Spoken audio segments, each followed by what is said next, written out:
première fissure visible dans l'amitié entre Riyad et Washington, c'est en 2014, à l'annonce de Barack Obama de son intention de parvenir à un accord avec l'Iran sur son programme nucléaire. L'alliance historique entre les États-Unis et l'Arabie Saoudite remonte à 1945 lors de la rencontre entre Franklin Roosevelt et le roi bin Saoud sur le canal de Suez. Riyad a vécu l'accord sur le nucléaire iranien de 2015 comme une trahison. Jusqu'à très récemment, l'Arabie Saoudite était mise au ban par l'Occident suite au meurtre du journaliste Jamal Khashoggi, assassiné à l'intérieur du consulat saoudien à Istanbul en 2018. À présent, Riyad refuse de condamner l'invasion russe de l'Ukraine et d'appliquer les sanctions occidentales. Pourquoi l'Arabie Saoudite soutient-elle le Kremlin au risque de ruiner irrémédiablement son entente avec Washington? On regarde ça maintenant.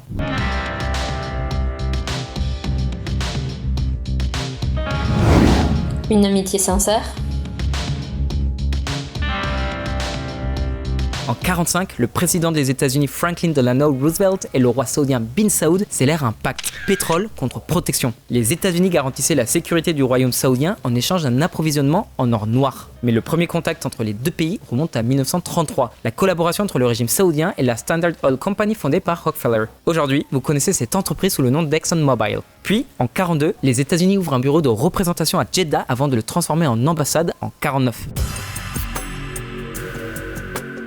C'est dans le cadre de cette entente cordiale que fut fondée Aramco pour Saudi Arabian Oil Company. Aujourd'hui, elle est pleine propriété du fonds souverain saoudien. Mais il fut un temps où l'entreprise s'appelait en réalité Arabian American Oil Company. Raison pour laquelle le roi bin Saoud exhorta Washington à ouvrir un consulat à Dhahran en 1944, siège historique d'Aramco, ville qui accueillait de 1943 à 1962 une base de l'US Air Force. L'entente était si bonne qu'en 1944, les États-Unis ont étendu leur programme de prêt-bail à l'Arabie Saoudite. Ce programme impliquait le prêt d'armement aux pays alliés durant la Seconde Guerre mondiale, sans pour autant intervenir directement dans le conflit. Puis, en 1951, les deux États signèrent un accord de défense mutuelle menant à l'établissement de la toute première mission états-unienne de formation militaire en Arabie Saoudite. Mais l'amitié entre les deux pays n'a pas toujours été un long fleuve tranquille. Riyad a toujours souhaité conserver son indépendance en matière de politique extérieure. Le régime saoudien a aussi exprimé par le passé ses réserves concernant la présence de troupes états-uniennes sur son sol, contrairement aux autres pays du Golfe.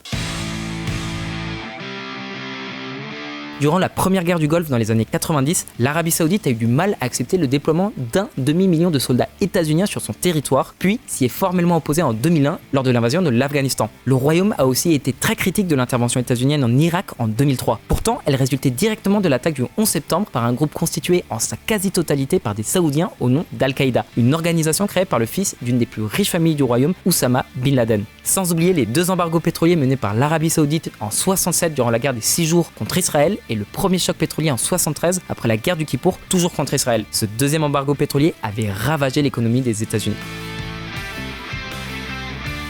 Une amitié en dents de scie avec laquelle a dû composer Washington ces dernières décennies pour définir sa politique étrangère. En fait, certains voisins de l'Arabie Saoudite ont de bien meilleures relations avec les États-Unis.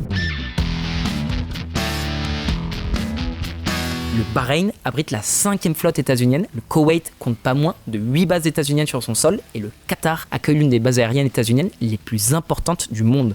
En fait, c'est sous la présidence de Trump que les relations se sont améliorées entre Washington et Riyad. Bah ouais, logique. D'un côté, on avait un dirigeant multimilliardaire, mégalo et misogyne et ignorant allègrement les fondements de la démocratie et des droits de l'homme. De l'autre, on avait MBS, Mohammed bin Salman. Du coup, Trump a priorisé les Saoudiens aux Qataris et ce, malgré les protestations de son ex-secrétaire d'État, Rex Tillerson, qui finit même par démissionner. Un rapprochement de courte durée parce que l'arrivée de Biden à la Maison-Blanche a quelque peu altéré cet équilibre. Biden s'inscrit parfaitement dans le prolongement de la politique extérieure de l'administration Obama, dont Biden était le vice-président. Une administration qui a soutenu le printemps arabe, qui a entamé le retrait des troupes états-uniennes du Moyen-Orient et qui a négocié le traité sur le nucléaire iranien. Les rois saoudiens d'alors, Abdallah et son successeur Salman, étaient profondément agacés par la ligne diplomatique d'Obama. Mais c'est Mohammed bin Salman, le prince héritier actuel, qui gouverne de fait l'Arabie Saoudite après avoir éliminé ses nombreux concurrents dans la famille royale. Il est à la fois vice-premier ministre, ministre de la Défense, président du Conseil des affaires économiques et du Conseil de sécurité nationale. MBS a très mal pris les critiques acerbes de la communauté internationale et en premier lieu des États-Unis pour le meurtre du journaliste états-uno-saoudien Jamal Khashoggi qui travaillait pour le Washington Post. Biden a quand même désigné l'Arabie Saoudite d'État paria. Or, MBS a initié une transformation majeure de la société saoudienne, tant du point de vue politique et social qu'économique. À Washington, on se méfie des dirigeants trop gourmands qui sont jugés impulsifs et instables. De fait, MBS a bousculé l'équilibre du pouvoir entre les différents clans. Il a fait incarcérer la plupart de ses rivaux tout en réformant le système politique à son avantage. Il a déclenché l'intervention saoudienne au Yémen, suivie par une coalition d'États arabes sunnites pour faire face aux milices houthis soutenues par l'Iran. Il a commandité le meurtre de Jamal Khashoggi et a tenté à plusieurs reprises de faire chanter Washington en faisant pression sur les livraisons de pétrole. Tout a débuté en 2017 lorsque MBS renverse avec l'aide du roi Salman, son père, le prince héritier Bin Nayef. Or, Bin Nayef entretenait de bonnes relations avec les États-Unis du fait de sa lutte contre Al-Qaïda. Il y a quand même un paradoxe entre ces accrochages ponctuels mais réguliers et les traités d'assistance et de défense mutuelle qui supposent des relations privilégiées, voire d'une certaine dépendance énergétique et géostratégique. En fait, c'est dû en grande partie au gain d'autonomie pétrolière des États-Unis. Les exportations d'hydrocarbures vers les États-Unis ne représentent que 5% du total des exportations saoudiennes. En fait, la majeure partie du flux est en direction de l'Extrême-Orient, la Chine, le Japon, la Corée du Sud et Taïwan. À elles seules, les exportations vers la Chine représentent plus du double de celles vers les États-Unis. C'est l'adoption du pétrole de schiste qui a marqué le recentrage des États-Unis sur leur marché interne. C'est aussi à ce moment-là qu'ils ont délaissé le Moyen-Orient. Plus d'opérations pour restaurer la paix et la liberté dans les pays gouvernés par des régimes despotiques. Mais l'invasion de l'Ukraine par la Russie a tout bouleversé.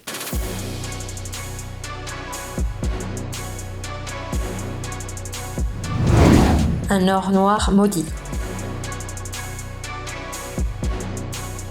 Riyad a refusé à plusieurs reprises de condamner l'opération spéciale menée par Moscou en Ukraine. Comble du cynisme, l'Arabie Saoudite lui a même manifesté son soutien en tant que membre de l'OPEP+, l'organisation des pays exportateurs de pétrole+.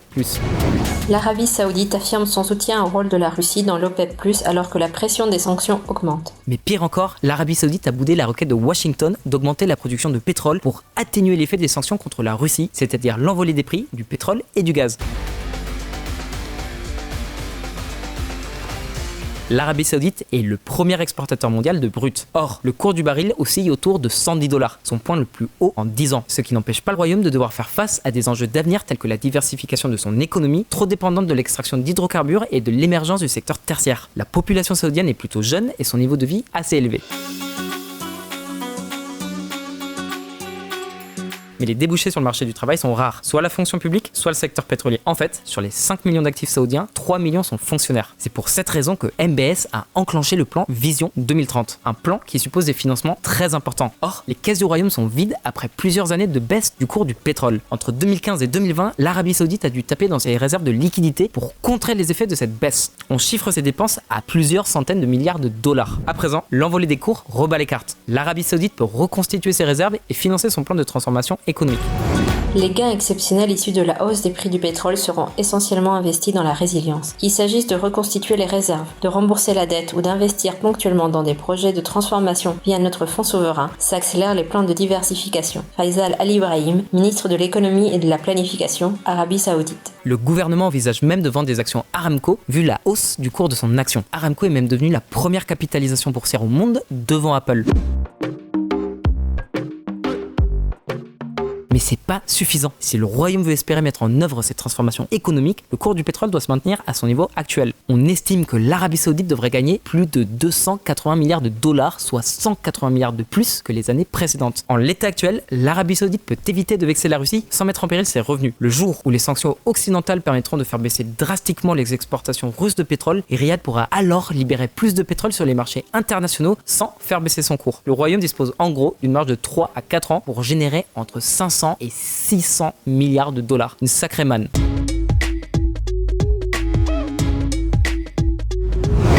L'argent est roi. Les États-Unis ont beau ne plus être le principal client des exportations pétrolières saoudiennes, leur partenariat reste essentiel pour le royaume. Le soutien de Washington est indispensable pour Riyad. C'est aux États-Unis qu'est cotée la plus grosse partie des fortunes globales 500, qu'elles soient chinoises, saoudiennes ou états-uniennes. Les investissements de l'Arabie Saoudite aux États-Unis se chiffrent quand même à 800 milliards de dollars contre moins de 100 milliards en Chine. L'Arabie Saoudite peut utiliser cette énorme somme comme un levier pour faire pression sur les États-Unis, mais comme Riyad souhaite diversifier son économie, le royaume est obligé de composer avec les multinationales états-uniennes. Et puis le marché nord-américain est particulièrement sûr pour les investissements en liquide.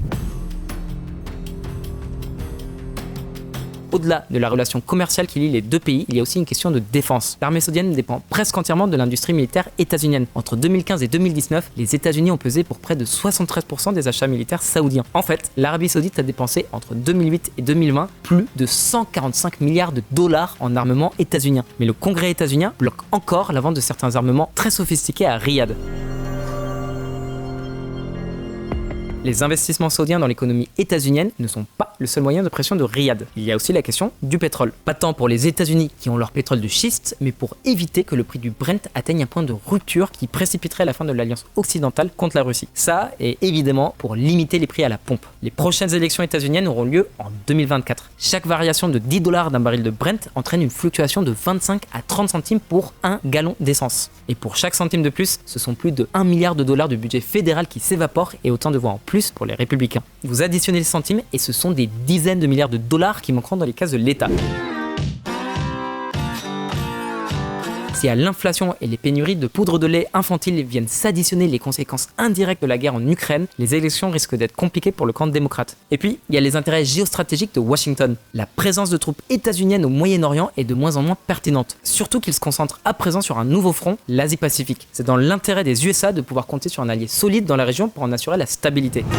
L'Arabie saoudite est un partenaire essentiel dans la lutte contre l'extrémisme dans la région et dans la gestion des défis posés par l'Iran. J'ai aussi hâte de poursuivre le processus de rapprochement entre Israël et ses voisins. Anthony Blinken, secrétaire d'État états-unien. Certains indices ne trompent pas. La récente visite de MBS en Turquie, après une poignée de main avec Macron il y a quelques mois, prouve que l'Arabie saoudite n'est plus infréquentable. Il ne manque plus que la prochaine rencontre entre Biden et MBS à la mi-juillet pour conclure la réhabilitation de l'Arabie saoudite. Alors d'accord, Biden a annoncé qu'il refuserait de le rencontrer en entretien individuel, mais comme la rencontre multilatérale aura lieu en Arabie saoudite, ça revient un peu au même. Le simple fait que Biden rende visite à MBS, qu'il trouve un terrain d'entente ou non, met déjà un sacré coup de pression sur Téhéran. La réticence du régime des ayatollahs à signer le projet de ressusciter l'accord JCPOA pousse Washington à renouer avec Riyad contre Téhéran. S'ils ne signent pas, non seulement ils risquent un bombardement préventif de leurs installations nucléaires par Israël, mais ils devront aussi faire face à une alliance militaire renouvelée entre leurs ennemis les plus déterminés, les États-Unis et l'Arabie saoudite. Un panorama plutôt bien accueilli par la dynastie régnante qui, en signe de bonne volonté, a accepté d'augmenter la production de pétrole aux grandes dames de la Russie et de la Chine.